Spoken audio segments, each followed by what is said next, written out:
Bismillahirrahmanirrahim. Assalamualaikum warahmatullahi wabarakatuh. Kembali pada kesempatan ini saya akan kembali membahas terkait tentang pajak. Pada video kali ini saya akan mencoba membahas bagaimana menghitung pajak bumi dan bangunan.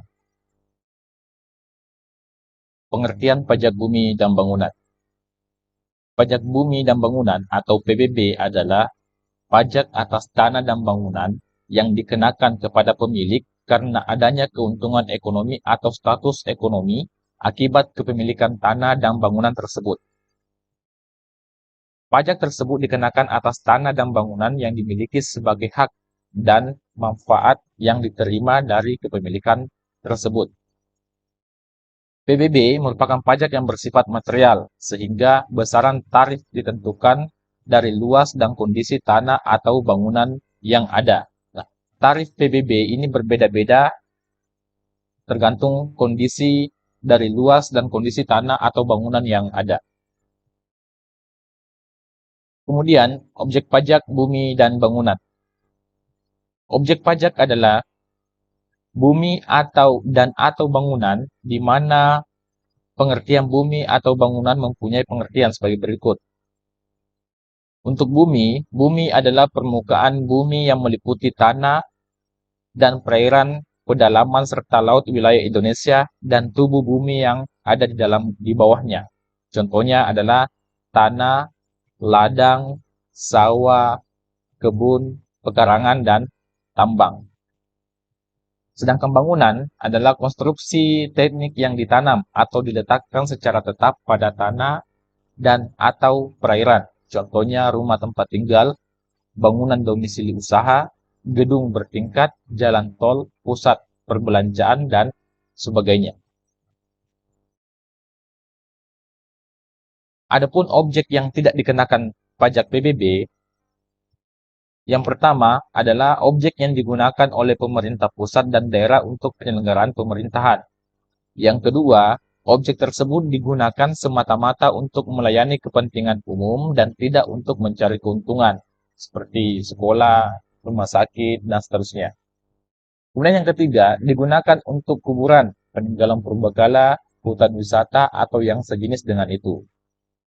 Yang keempat, objek yang tidak dikenakan pajak PBB merupakan hutang lindung, hutang suaka alam, hutang wisata, taman nasional, taman negara yang belum dibebani suatu hak.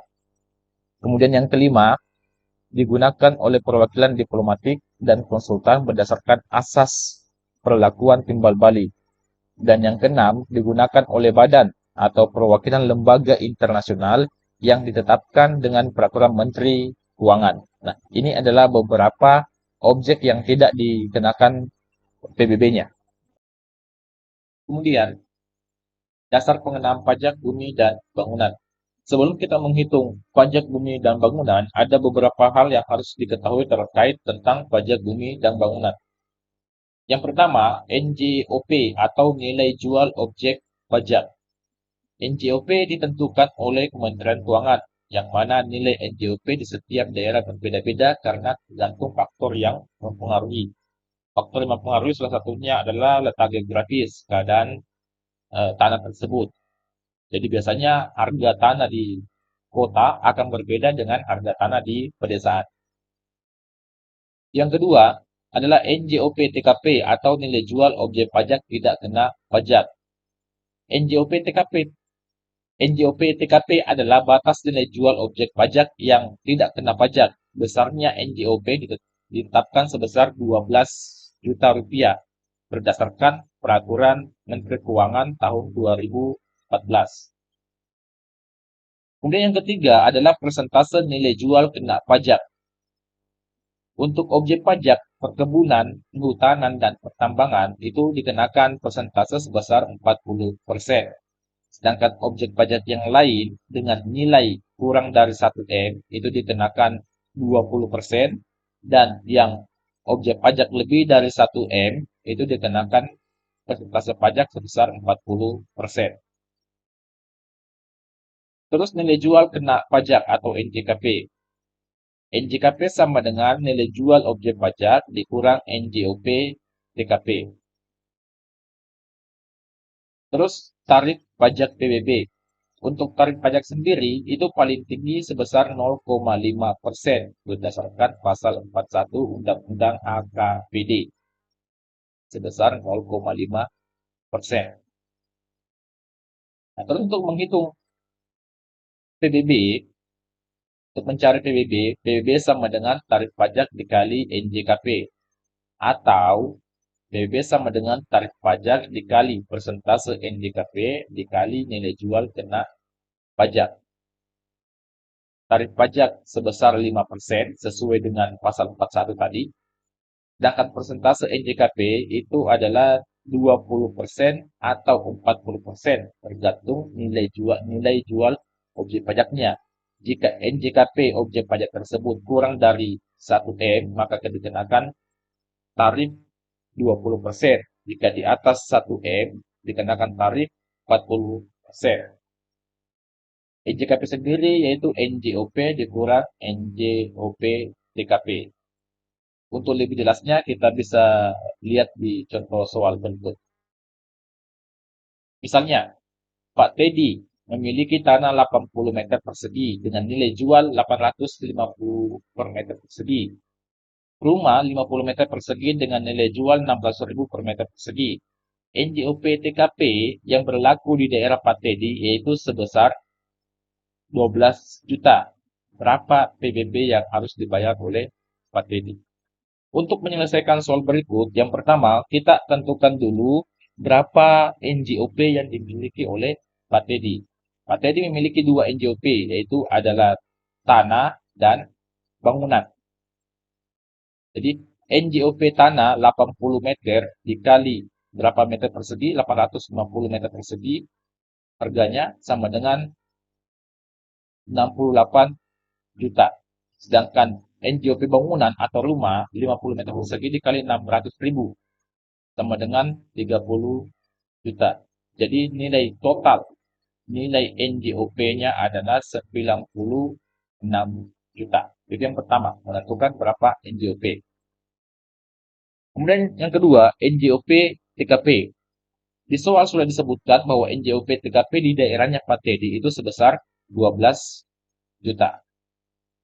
Terus persentase NJKP. Persentase NJKP karena nilai jual objek pajaknya itu kurang dari 1 M, maka persentasenya adalah 20%. Nilai jual objek pajaknya kurang dari 1 M, maka persentase NJKP-nya sebesar 20%. Kemudian NJKP. NJKP sama dengan NJOP dikurang NJOP TKP.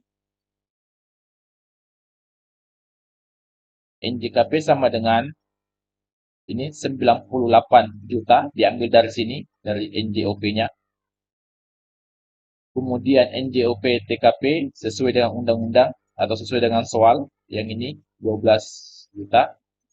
Maka total NJKP-nya, nilai jual kena pajaknya sebesar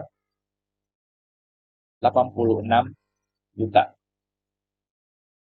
Dan kita hitung berapa PBB-nya. Untuk PBB sama dengan tarif pajak dikali persentase NJKP dikali NJKP. Persentasenya 0,5% sesuai dengan undang-undang dikali 20%. 20% adalah persentase NJKP yang ini dari sini karena NJKP-nya kurang dari 1 M. Kemudian dikali dengan NJKP yang ini. Kali dengan NJKP.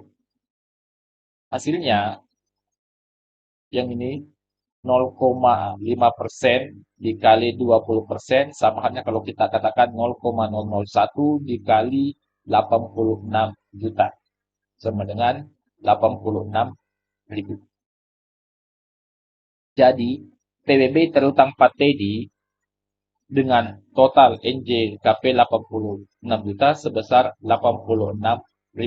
Jadi total yang harus dibayar oleh Pak Teddy sebesar atau pajak PBB yang harus dibayar oleh Pak Teddy sebesar 86.000 per tahunnya. Demikian perhitungan PBB, semoga bermanfaat. Terima kasih. Assalamualaikum warahmatullahi wabarakatuh.